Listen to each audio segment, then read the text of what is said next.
প্রশ্ন, একটি মসজিদের ইমাম সাহেবকে কি হুজুর বলা যাবে কিনা? কোনো অসুবিধা না ভাই হুজুর বলতে। অনেকে এ ব্যাপারে আপত্তি তোলেন, বলেন যে হুজুর মানে উপস্থিত।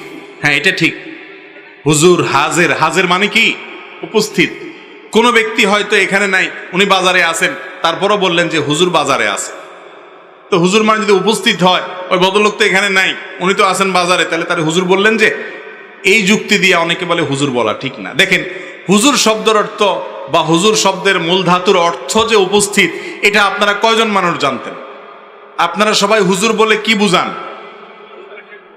মানে একজন আলেম মানুষ, একজন কোরআন হাদিসের ইলমধারী মানুষ, একজন ইসলাম প্র্যাকটিস করেন এবং কোরআন হাদিসে চলার চেষ্টা করেন এমন একজন মানুষ, ঠিক না বেঠিক?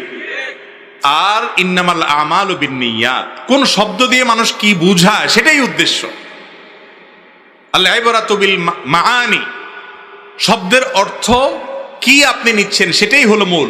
বিধায় হুজুর বলতে আমরা সাধারণত জনাব, সম্মানিত, এরকম কোন অর্থে আমরা হুজুর শব্দ বলে থাকি, আলেমন আমাদের জন্য বলে থাকি, কোনো অসুবিধা নেই।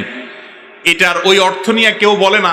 সারা বাংলাদেশে একজন মানুষও পাওয়া যাবে না যে মানুষটা এই নিয়তে বলে যে আমার মসজিদের ইমাম সাহেব, উনি যদিও আরেক জেলায় চলে গেছেন, ওনার গ্রামের বাড়ি চলে গেছেন ছুটিতে, তারপরও উনি এখানে উপস্থিত আছেন, এরকম কেউ মনে করে? তাহলে অনুপস্থিত ব্যক্তিকে হুজুর বললে শিরক হয়ে যাবে, ঈমান নষ্ট হয়ে যাবে, এটা কোনো সঠিক কথা নয়। আর এরাবিয়ানরা সাধারণত আলেম ওলামাদেরকে বা সম্মানিত মানুষদেরকে শায়েখ বলেন। কি বলেন? শায়েখ বলেন। শায়েখ শব্দের অনেক অর্থের মধ্যে একটা হলো বৃদ্ধ, বুড়া, অথচ এটা জোয়ান জোয়ান মানুষরা কি বলে?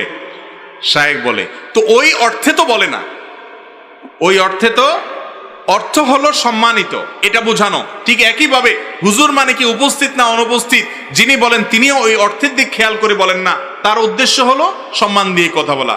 বিধায় এলাকার আলেম ওলামাদেরকে হুজুর বলাতে অসুবিধা নাই ইনশাআল্লাহ।